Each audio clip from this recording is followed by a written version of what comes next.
Now we have Mike Gamble with us. He is going to be presenting now. Let me see if Mike is ready. Let me do an intro. So Mike Gamble began his engineering career as an auto mechanic, later earning his bachelor's degree in electronics from Northrop Institute of Technology, where he graduated magna cum laude in 1978. He was recruited by the Boeing Company, served as the principal electronics engineer for the next 30 years. In that capacity, he worked on a range of classified and unclassified projects, including commercial aircraft, military aircraft, and aerospace systems. His last company position was managing a Boeing research and development lab, working on a variety of traditional and exotic aircraft and aerospace technologies. So Mike is now retired, and he is a widely published author on energy and space propulsion systems.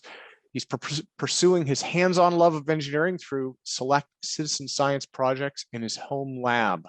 He and his wife, Ellen, are two proud parents of college-age children as well. So he is living the life of Riley, and he joins us now to talk about Tesla's Resonant motor. Mike, are you ready, sir? Since my last presentation on linear propulsion there, where I did some documentation on the German Hanabu, I got a lot of emails from you guys about that. I'll give you a little history on it. I spent about 3 years researching the lift mechanism and running simulations on it. And it shows that the EM propulsion system would work. However, I don't have any blueprints of the craft ready for building, so you're going to have to put in a lot of engineering if you're going to do that. But I would encourage anyone that wants to play with high voltage and high frequency to try and build a demo model of it, of the lift mechanism. And like we've been discussing, the one key point you're going to run up against is tuning or resonance. The Hanabu and the lifters you're playing with, along with the Tesla motor system that I'm going to document here in a few minutes, they all operate on this resonant principle. And the object of the game is to hit the sweet spot between frequency, phase, bandwidth, and Q factor. And that's what I'm going to talk about a little bit more is on resonance. So it might be of some help in that area as well. So let me get this thing booted up here. And where we go? Uh-oh, we lost it. Screen share. Where are we? There we go. Okay.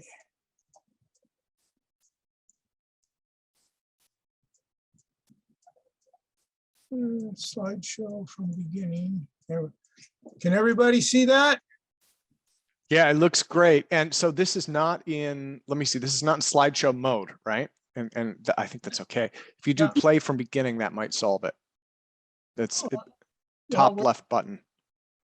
You're breaking up, but okay. You want to go back to this one?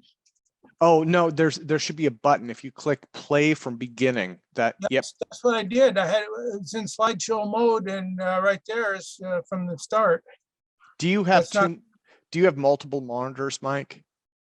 No, I only got one. Oh, okay. That doesn't come through. Okay. Well, yeah. No, I'd say let's do it. Let's do it. Yeah, I think it works like this. So you know, there we go. Okay, if you can see it, I'll start then. Anyway, this is on my research. After I retired from Boeing, I started doing research on the Tesla's fabled electric car, and I entitled it Batteries Not Included.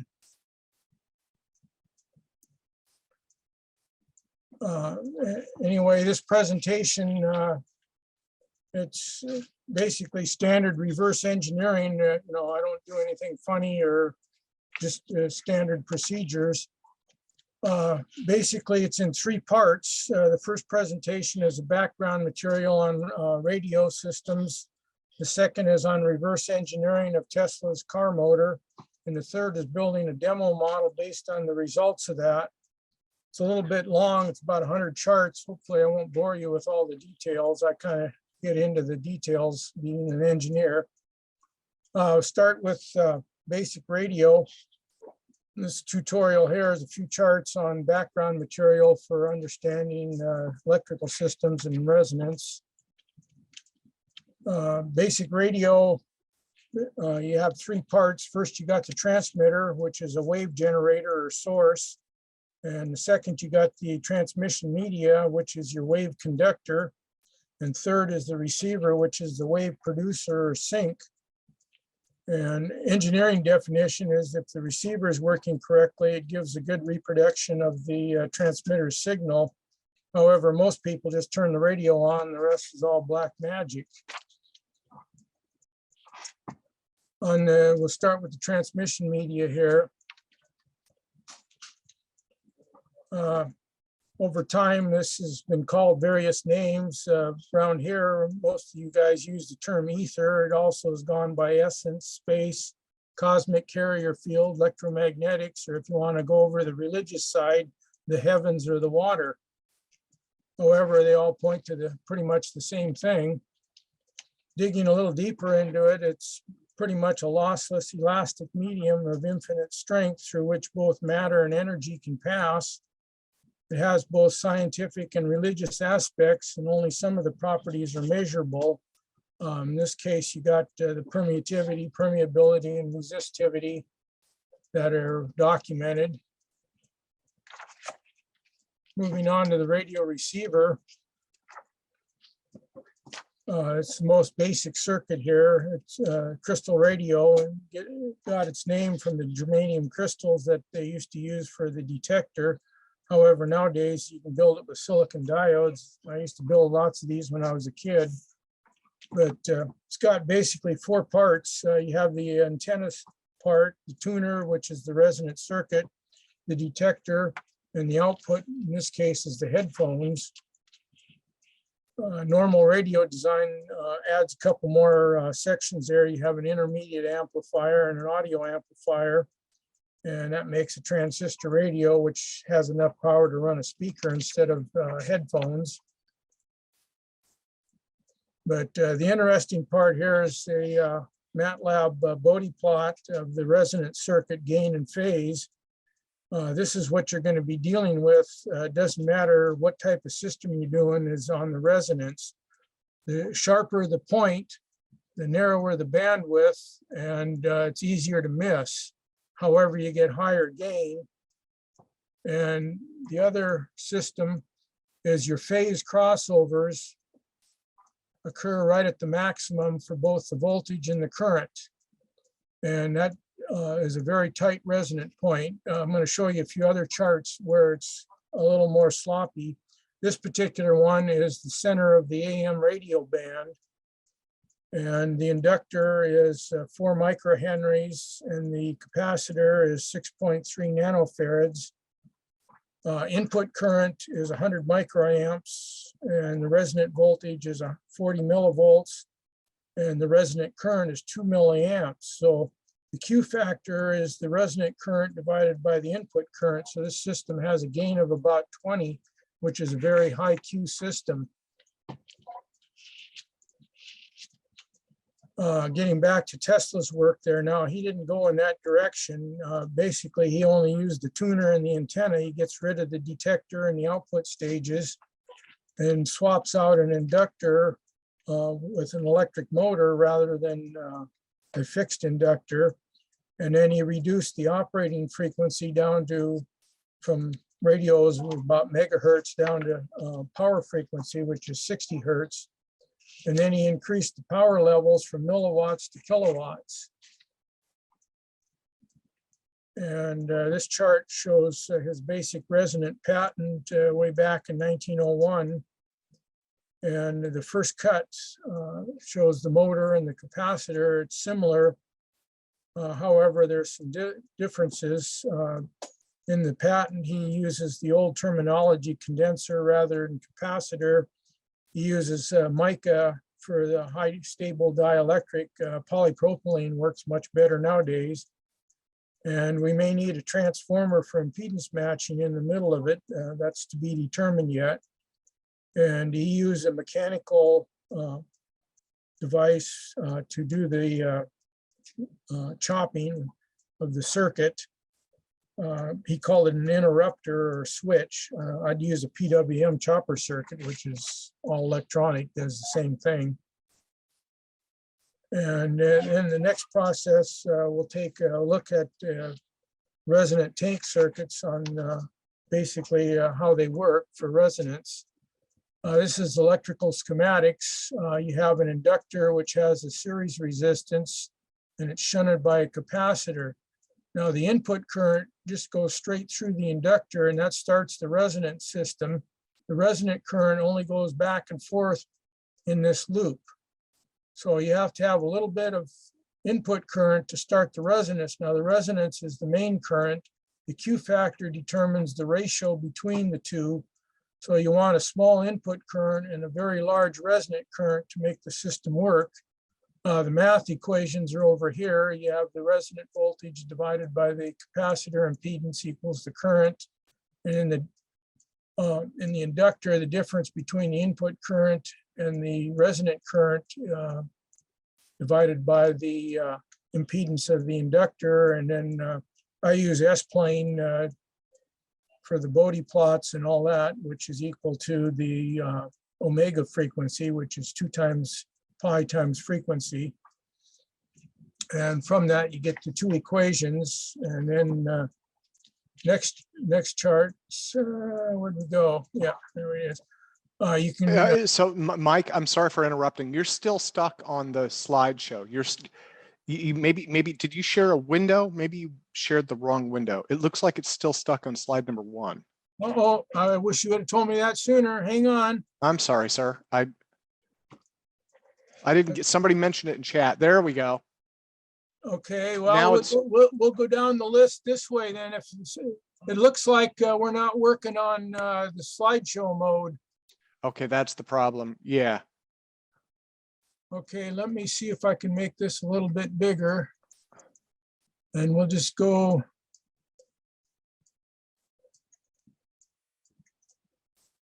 That way. And we'll just run down the list manually then. Yeah, I'm sorry about that. Somebody Well, mentioned I that should in chat. back up because you've missed. Okay. You've missed a whole bunch of the stuff. Yeah, go for it. No, just go back. If you want to start over, that's also fine. Well, I'll start right here. This is basic radio theory. You have a transmitter and a receiver and a medium. You can see this is flipping now. Yeah. And now it's on transmission media. Yeah, okay, good. Then we'll just keep going. Transmission media, basically, it's been called various names through time.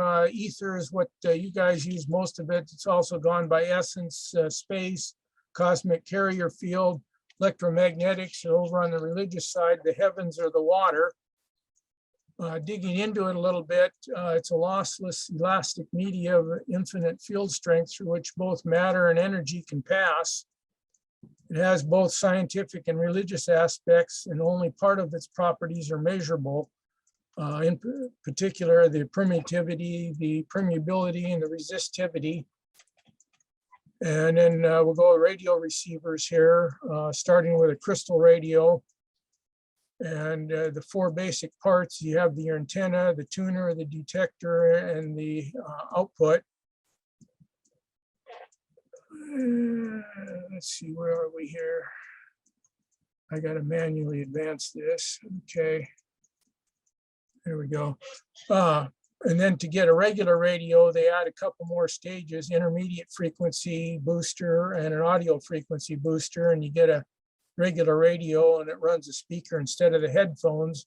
But the primary part here is the tuner and the antenna system, which we're going to talk about. This is the most important chart in this section, is on resonance. This particular one is the middle of the AM frequency band, which is megahertz. And the points I want to show is when you have a very tight Q, in this case, it runs at 20, the phase shift for both the voltage and the current all line up at the maximum points. The red is the voltage, the black is the, or I got it backwards, the black is the voltage, the red is the current, but they all line up and the phase shift is there. Now, it has a very narrow bandwidth, so it's easy to miss. And when you start off, it starts with just a rounded edge, and as you tighten the Q up, it goes to a peak. And then the bandwidth narrows. That's one of the key points of resonance that you want to work with. Now, what Tesla did is he threw out most of the radio and just worked with the resonance circuit and the antenna. He substituted a motor for the inductor. Now, one of the problems with a motor is it doesn't have a tight Q, so he had to do a little bit of work there to make the resonant points. He also lowered the frequency from the radio frequency, which is megahertz, down to kilohertz, or down to power hertz. But he upped the power levels from milliamps to kilowatts. And this compares very closely with his original patent. However, the nomenclature that he used for here, he used what's called an interrupter, which was a rotary mechanical switch. He used condensers with mica dielectric. Polypropylene works much better nowadays. And then we're going to start the tank circuit. This is about where we had the problems here. On a resonant tank circuit, you have a input current that flows through the system, just through the inductor. That initiates a resonant current that goes between the capacitor and the inductor, and it just bounces back and forth where the other one goes through. So you need a small input current to go through the resonant circuit to start it. And then from there, the resonance takes place. So you want a small input current and a very large resonant current. These are the two design equations, one for the capacitor and one for the inductor. Only the resonant current flows through the capacitor, but the input current and the resonant current both flow through the inductor. And then I think this is where it dropped out on me. So, okay, you have two equations here, resonant current, resonant voltage, all off the input current. So you have the inductor and the capacitor equations there for the design. And then when you start plugging in the numbers for MATLAB, starting with 4 amps input current, 7 amps, 10 amps, 12 amps, holding at 60 hertz. Your resonant voltage, you get 21 kilovolts, 12, 8, 7, and 6. Now, the two that are highlighted are your power line frequency, 12.47 or 43 kilovolts or 7.25. That's Tesla's design for the power grid. And as you see, resonant current starts increasing and the inductance goes down, the resistance goes down. However, the inductor or the capacitance goes up because you have to maintain the resonance. Now, this is one of the more sloppier ones. As you see, it's not a nice pointed peak, it just rolls off. And then the one is resonance, the other is the current. And the crossover point is down here. So the phase crossover isn't even at the operating point. Like I said, it has a very low Q.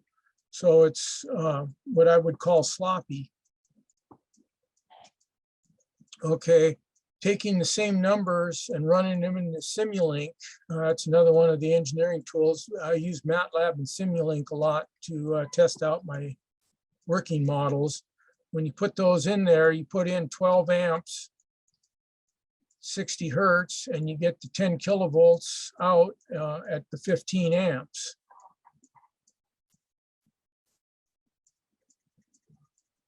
And then going along with that, you have to have high voltage capacitors to work with it, all the way from 20 kilovolts to 60 kilovolts. As your input current goes down, you have to make the resonance work harder, and the voltage goes up. Okay, conclusions from the tank circuit. The small input currents will generate very large resonant voltages, but not very much resonant current. The voltage is higher than the current gain by about a factor of 100.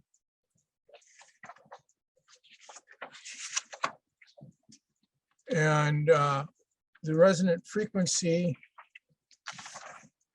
get synced up here, is determined by the L and the C components. And in order to make it go, you have to do matching. So we may have to put a transformer in there in the middle, which is the next section that I'm going to talk about. So we've talked about the radio part a little bit. Now we're going to get into the reverse engineering of Tesla's design. And for those of you that haven't heard, it's rumored in books and stories on the web that Tesla built and drove an electric powered Pierce Arrow back in the early 1930s. What I did, I took a few of those stories off the web and looked for any facts or truth in them that would make a engineering drawing or specifications. So couldn't resist this picture. This is a 1931 Pierce Arrow, the car that he motorized. His quote there from 1892, that electrical power is everywhere present in unlimited quantities and can drive the world's machinery without coal or gas. That was his dream, I guess, to make it go. And he certainly thought it was possible to power a car with that system. So digging into the stories, I got 4 stories off the web there. And you're probably going to get tired of hearing it, but we'll start with, it says in the summer 1931 there, Tesla got alternating current, holder of the patents, and his nephew. They went to Buffalo and installed an electric motor, 80 horse and a Pierce Arrow. And all the red stuff there is data that I highlighted that would be engineering material.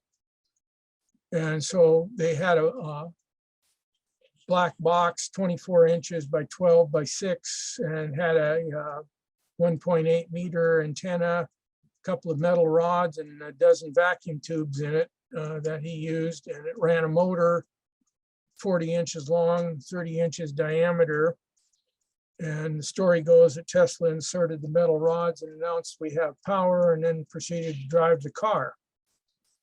And then we go to the next story, which the details are a little bit different, but the overall part is pretty much the same. This story has one gross error there. Tesla didn't work for General Electric. He worked for Westinghouse. Him and Edison didn't get along. But anyway, it says he took out the gasoline engine and put in an 80 horse alternating current motor, no external power supply. At the local radio shop, he picked up a bunch of electronic stuff and put it in a box, 24 by 12 by 6, and fired it up, and they went driving around. And then we go to another story here. Each one has a little bit of different details on it. This particular story here mentions that it's got special tubes and that he had to use the 12-volt battery in the car and electric starter because it wasn't a self-starting motor. And we'll just skip to the last one here. This one mentions the 240-volt motor operation and gives the dimensions in metric. You probably get tired of the story, so we'll dig into the details.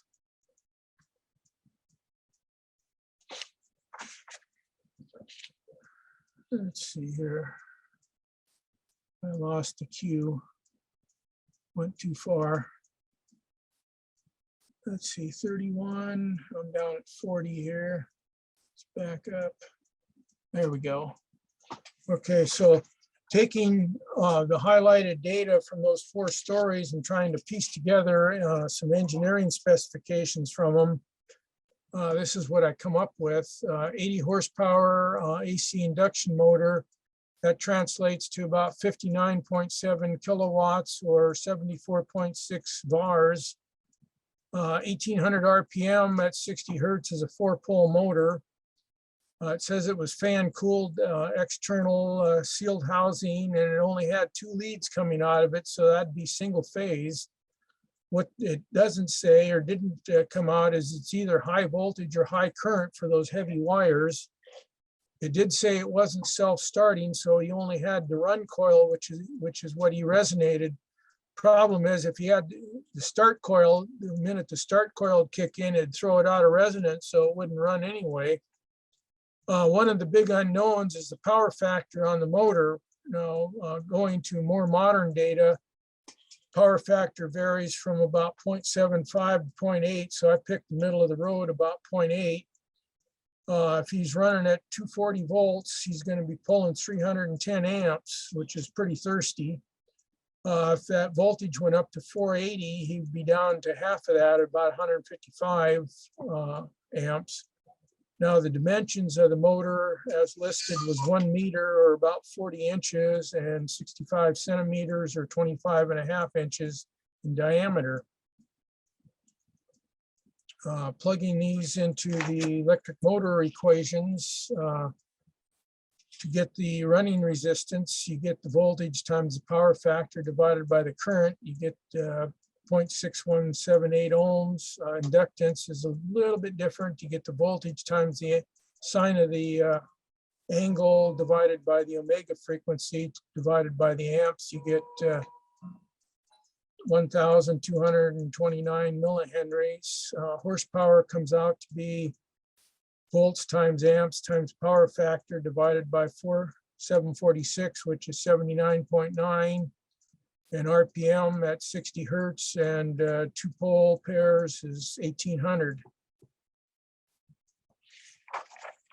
And when you put all this together, you get the running impedance of the motor for both 240 and 480 comes out to be 0.771 ohms, or when you go to 480, it's 3.096 ohms. And then the next chart is on pole pairs and 60 hertz operation. Now I highlighted 60, assuming that's what he was running at. However, you could run at 90, 120, or 180 hertz by changing the number of pole pairs in the engine. Now for comparison, the closest I could find was this motor. The problem is nobody builds single phase motors greater than 15 horsepower anymore. So that 80 horse would be a orphan. Standard electric motor sizing nowadays goes in 50, 75, and 100 horsepower ranges.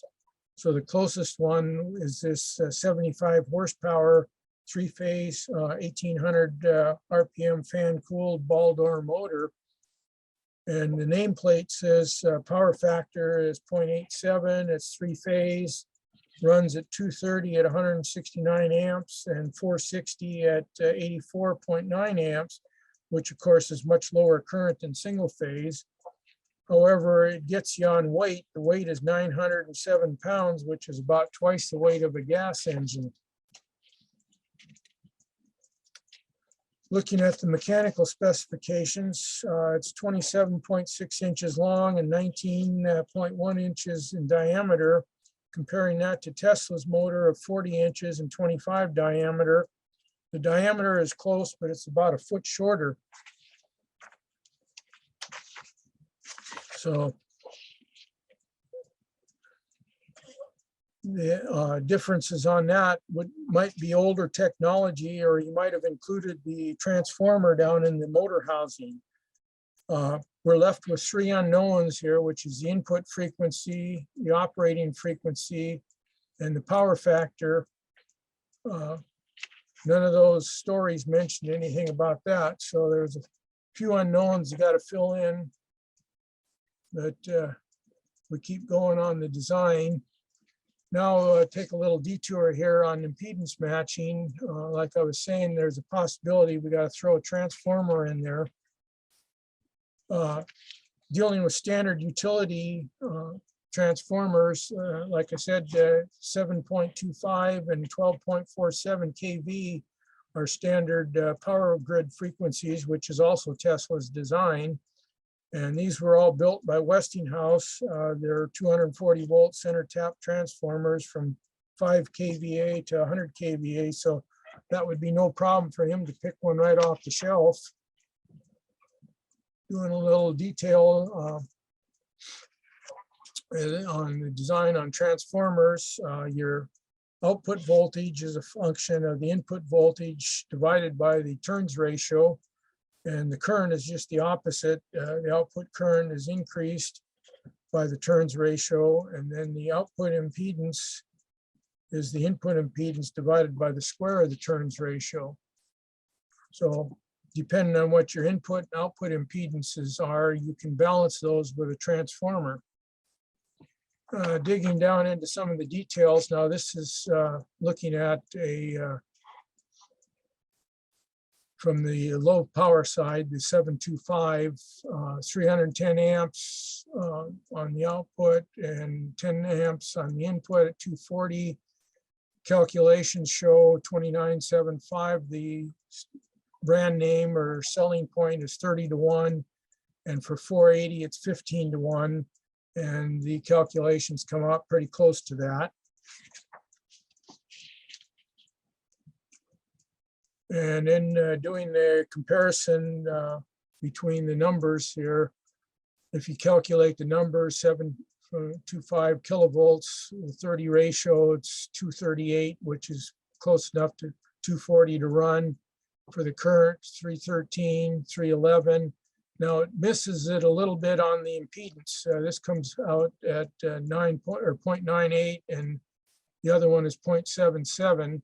Now, as you raise the voltage up to 480, it gets a little closer. The voltage comes closer, the current comes closer, and the impedance comes much closer.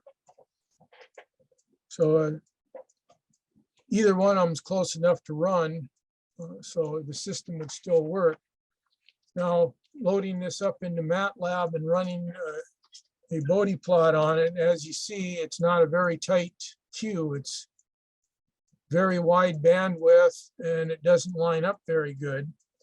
The main points is the difference is the maximum here, the maximum there, the crossover points there. However, it does maintain 90 degrees phase shift, so you are at resonating point. That's one of the key points is you have to have 90 degrees phase shift to get a standing wave. And then I dump it over into Simulink and check it out there using the same component values. So you put in the 10.25 kilovolts on the resonant voltage, and you get the 377 volts out. That's 30 to 1 reduction on the transformer. And then same thing with the current, 15 amps in, and you get 440 amps out. And then we do it one more time. We'll just go through these kind of quick. This is at the higher voltage level, the 1247. Same thing, only this one is 51 to 1 and 26 to 1. And the calculations are close enough that it's not going to be a problem. Doing the Bode plot on here, it comes out a little bit closer. You see the curve is a little tighter, the bandwidth is closer, and the points are starting to line up a little bit better. This one is still way off from the maximum. So based on that information, going back to his original design, he required a impedance matching transformer in the system. So putting that in there, you now have an identical system to his basic design. The next step is to work on the controller. We have the motor and power system pretty much nailed down. Now we got to do a little reverse engineering on the motor controller based off those same stories. So we'll start digging into the details of that. taking the data off the stories. It says Tesla built the box, so that would be custom design. It contained 12 tubes that he brought with him, curiously constructed ones, so that's definitely non-standard. Says 3 of them were 70L7s, so that's standard manufacturing. 2 removable or 3-inch removable rods, that would be iron ferrite. 1 6-foot antenna. Now here we get into a little problem. At 60 hertz, 6 feet is much less than a quarter wavelength, so there's going to be an impedance matching problem there. And it says it had 2 heavy-duty leads, so if that was 240 power on the motor, you're going to be looking at impedance matching through 7.25K down to 10 amps. And dimensions of the box was 24 by 12 by 6. So the dimensions of that box are way too small to hold a 75 kVA step-down transformer. So it was probably located in the motor housing, which made the 2 heavy leads that went up to the box high voltage leads, not high current. So the next step is to do a block diagram on the controller based on what was in the story. So they had a speed pot, which was the accelerator, and that changed the phasing of the reference oscillator. And then you had 2 half-wave power drivers that alternated the resonant circuit. The blue is the high voltage and the red is the high current side. And then for running tubes, you have to have a B+ supply. So you have to jack up the 12 volts into 70 or 100 volts or so. And now comes the hard part, is trying to design this tube with vacuum tubes. So I had to dig out my 50-year-old college textbooks to see what I could come up with. So start with the power supply. Basically, it's a DC to DC converter that took 12 volts to 70 volts. And so to do this with tubes, you'd require 1 dual triode with a 12-volt heater for the multivibrator, center tap transformer, and a couple of rectifier tubes with either 6 or 12-volt heaters. So when you throw that together, this is sort of what it looks like. What I did to find tubes, the oldest tube manual I could find was a 1963 book, and I used the discontinued 8-pin opticals, assuming those were standard in 1930s. So we had a 12SN7 and a 6X5 for the rectifiers, running a multivibrator into a step-up transformer. Nowadays, they just call them DC to DC converters, and they're a little square box, and nobody cares about them. Next step is to do the reference oscillator, which is going to run at 60 hertz. So that's going to be a couple of triodes. That would be your 70L7s, heater power, 70 volts, about 100-volt output. Now the phase shifter, you're going to have to phase shift either one or both of the grids on the multivibrator to kick it off the resonant point. And that's controlled by another tube, which would take its signal from a potentiometer, which would be the gas pedal.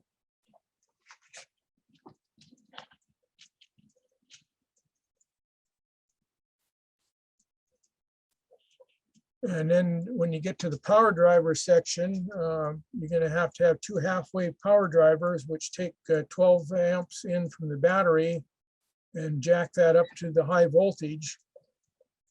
And so what it turns out is those 3-inch, quarter-inch diameter rods they were talking about with ferrite cores for the inductors, the spike inductors, which takes the 12 volts in and jacks it up to the kilovolt range. And the curiously constructed tubes that were mentioned there wind up to be Westinghouse ignitrons. And I was never able to find an exact spec. The closest I could get was a 1938 Westinghouse ignitron WL-654 rated at 480 volts and 12.5 amps. Going back that far, data sheets are pretty hard to come by. But putting it together, what it looks like, you have another multivibrator here with a little bit bigger tubes. And you have to generate about 100 volts to fire the ignitrons over here. And then you have two big spike inductors with ferrite cores. And what would happen is the system would start on 12 volts. And as it got going, you'd put in the cores, which would start jacking the voltage up. And the end result was you get about 7 kV at the back end. And then that goes into this step-down transformer into the motor. Now, little side issue here, the ignitrons, it's a gas-filled tube, works as a controlled rectifier from the 1930s. Westinghouse was the original manufacturer, and they had the trademark rights for ignitron. Now, Tesla would have had access to these tubes because they were from Westinghouse. They're the predecessors of modern-day SCR silicon-controlled rectifiers. Basically, they had the tube was sealed with a pool of mercury in the bottom, which was vaporized when struck by an arc from the igniter. In some of the pictures, you can see the puddle of mercury down in the bottom there. And they ran hot with a blue glow, and the bigger ones were actually even water cooled. And the EPA thinks mercury vapor and fluorescent lights is bad. They'd really love these tubes. Conclusions, Tesla's resonant system would certainly run, composed of the antenna, the LC tuner, a transformer, and an AC motor. He didn't break any electrical rules. However, the controller probably gave him a lot of problems because the tube circuits are not stable, so they would tend to drift. So he'd have to keep rebalancing the system to keep it in resonance. However, three-phase system is far more efficient than single phase, and FETs are much more efficient than vacuum tubes. And we'll move on now from the reverse engineering over into trying to duplicate a model. So next one, we'll start working on a model that uses the same basic principles.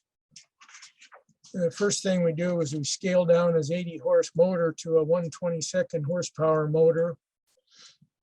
For a demo model, this reduces the complexity, size, cost, and besides, 1931 Paris arrows are hard to come by, not to mention they're extremely expensive.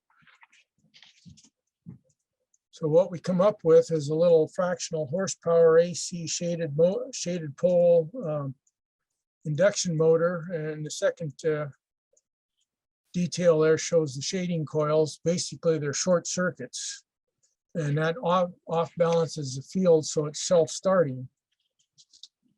Digging into the specs on this little guy, it's 1/22 horsepower induction motor, so it's 33.3 watts or 56 bar, 3,000 RPM, so it's two pole at 60 hertz, fan cooled, enclosed, no.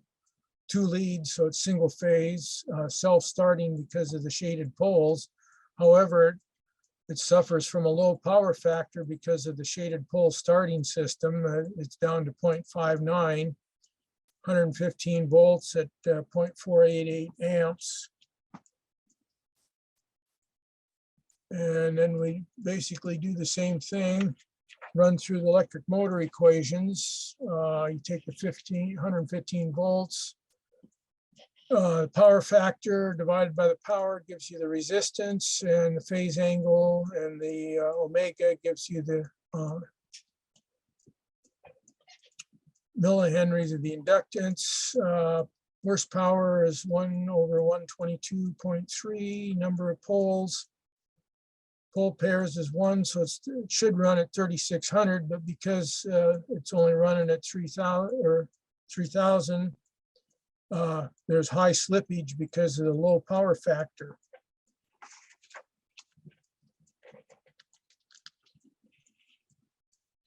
Okay, what we come up with is the motor run impedances. When you put all this together for 115 volts, it's 140.24 ohms. And then the imaginary ohms are 189.96. So when you combine that, you get 236.12 ohms is the load. And then we're going to talk about the Q factor. One measurement of the Q factor is the imaginary impedance over the real impedance. The other one is the resonant current over the input current. And when you run the numbers, you see it's fairly low. The Q factor is 1.335. And if you looked at those Bode plots, you'd see it's a very wide, shallow curve. It's not a nice, tight resonant point. Calculating the phase angle, you get a minus 53.7. Now, what you're shooting for is a Q of as high as you can get. Infinity would be preferred, which says that you hit a tangent of 90 degrees, which generates a standing wave. Now, that's theoretical. The closer you can get to the 90, the better off you are. If you get 89.5, you're probably doing pretty good in the real world. Now, when you plot this, this is the Bode plot of it. And you see the crossover point is way off to one side. The minimums and maximums are off. And so therefore, your resonant point is going to be a compromised position because it's a low Q resonant system. And so for starters, that's what I have to work with. So then we check it out on Simulink using the same impedance part numbers and that. And what it comes out with, you put in 370 millivolts, you get out 163 volts after a couple of cycles of startup, and you get 1.1 amps after a couple of cycles of startup. And going back, comparing the Simulink and the MATLAB, they don't agree 100%, but they're both close enough to run. One says the current is a little bit lower and the voltage is a little higher. However, the peak numbers is 370 on amps and 163 on volts, and the motor will run off those numbers. So now we go on to the controller design, which is very similar to what Tesla had, only this is going to be built. There's no speed pot. We're just going to use a fixed 60 hertz reference point, and we don't have to jack up 12 volts because we're running with FET, so I can design the whole thing off 12 volts. So it's a little bit simpler and a lot more efficient. And what it looks, oops, went the wrong way here. Let's try that.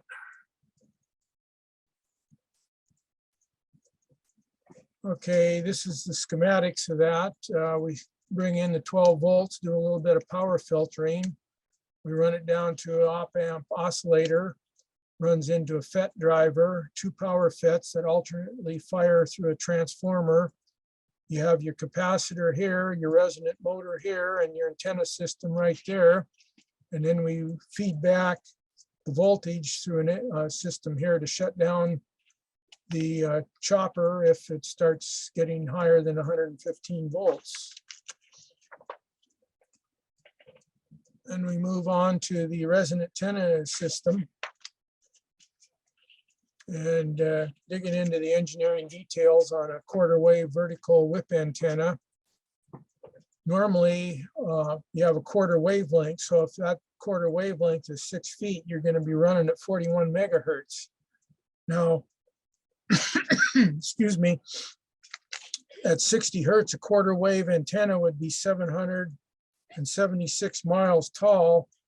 That's twice the orbital altitude of the space station, so it wouldn't be very portable. So the way you have to work it is you have to load the antenna to shorten it electrically. So you have to put a loading circuit down at the bottom of the antenna to make 6 foot resonate at 60 hertz. Now it can be done, but it takes other components to do it. You have to use what's discrete components or lump components, because normally it's done with tuning stubs, but even at 60 hertz, those are too big. So what we do as you supply an LC circuit down here, resonant cap, resonant capacitor, and then you have your antenna's radiation resistance and antenna capacitance. You have to make everybody happy on resonance or it doesn't go anyplace because you're dealing with an antenna. And doing a quick plot on that, you see the red is the radiation resistance. Now that changes with frequency. Your operating point here is at 60. Now the antenna capacitance remains fixed.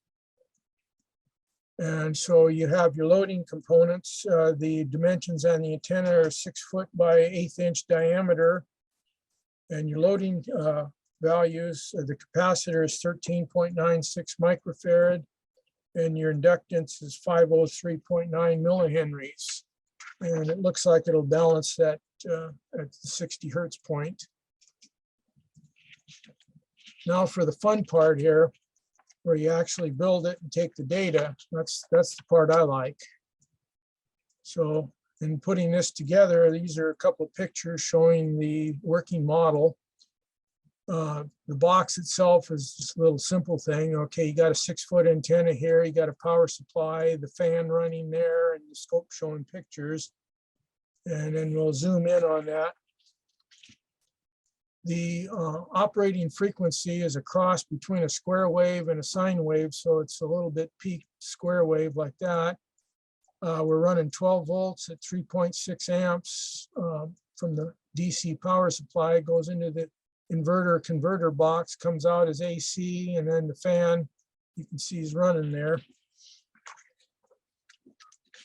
Getting the scope pictures now, digging down into the details. Oh, okay, there's lag here, something is working there. Okay, first thing I did is I just took the motor and plugged it into the wall and took the measurements of it. Line power, 163 volts peak, comes out to 115.24 volts. Calculated is 115. For the amps, same thing. It comes calculated or measured is 0.493. Calculated is 0.488. Phase angle measured was 54.32. Calculated 53.57. Line frequency 59.88 versus calculated. So we're all close enough to run. And that's a picture of it showing the phasing and the voltage and the current. Then we take a oh, there goes a little bit of lag here. Then I take, this is a scope picture off the resonant inverter running, and you can see the wave shape is not sinusoidal. There's some second harmonics in there due to the chopper frequencies. You get beat frequencies in the chopper. The main point is the resonant phase is not anywhere as close to 90, it's 11 degrees. You know, they're almost lined up between voltage and current, so it's not going to resonate very well. But it shows the 12 volts, 3.6 amps. Very low Q factor. Then I did one thing just for the fun of it. I went and took the resonant system and plugged it back directly into the wall and measured what it is. And what you see is the current is very chopped up because the resonant VARs goes back on the power line. Now, if you studied any of Tesla's stuff in his Colorado experiments, he did a high-powered test where he put back kilovars on the line and actually blew out the generator.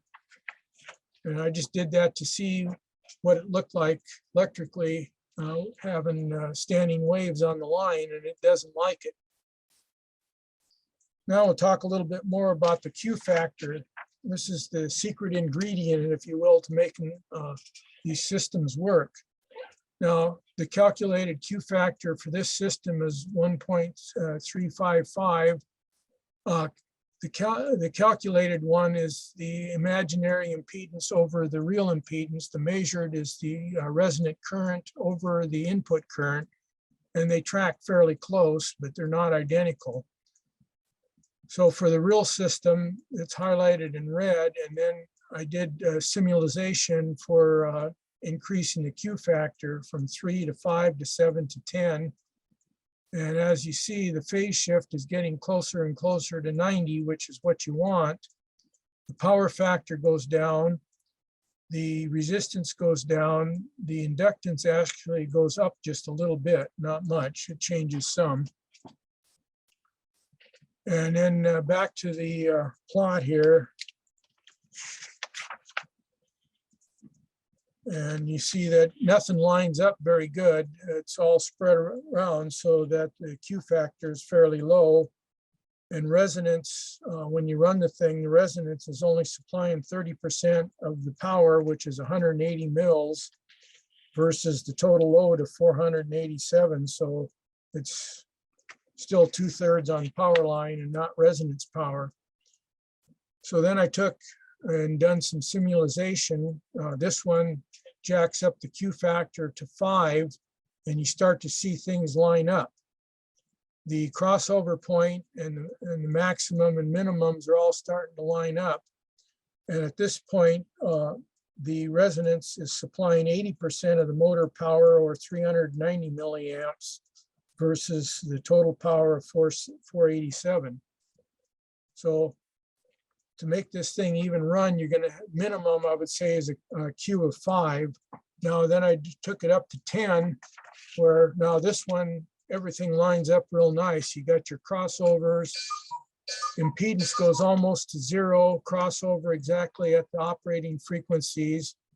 And this one, resonance is now supplying 99% of the power, which is 480 milliamps of the 487 required to run it. So this is the point that Tesla was running at. He had a Q of about 10.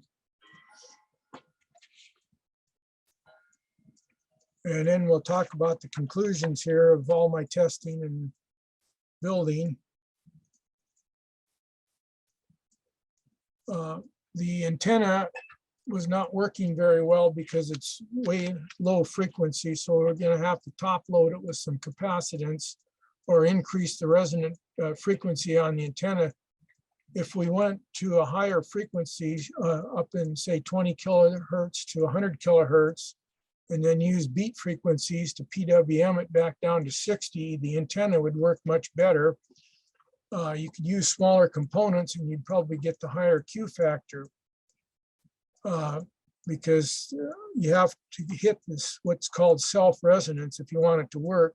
Simulation shows it can be done. However, the real world and simulation don't always agree. That's where the engineering comes in. Conclusions, the demo proves that the induction motor will run off a resonant power system, so that cleared one hurdle. However, we had a low Q factor, which just about equaled the inverter losses. So we didn't generate enough power for standalone operation. We did determine that we're going to have to be in the range of about 5 to 10 on the Q factor with a much better antenna. But the two main points is the demo does prove that Tesla's resonant design was valid. He didn't break any rules, no black boxes or black magic involved. And based on this research, my engineering experience, working demo, and the rumored accounts, I'd have to conclude he actually built it and drove it.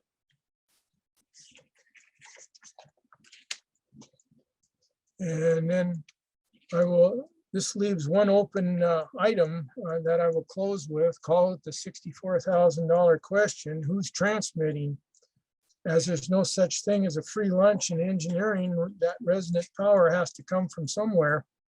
If the receiver is working correctly, you can assume by all the radio rules that the transmission media is valid and there's an operating transmitter, because the receiver can only reproduce the transmitted signal.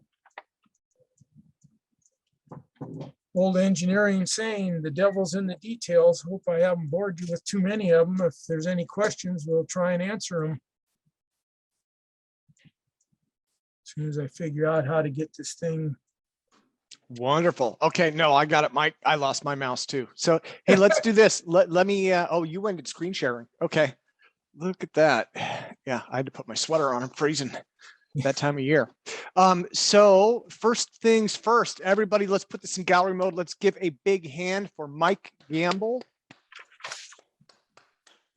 Mike, thank you very much, sir. Thank you. Well, I'm happy to present here. Yeah. Nobody's throwing me out of here for my flying saucer pitch last time, so I guess I'm doing pretty good. No, I think you did amazing. I think you did amazing.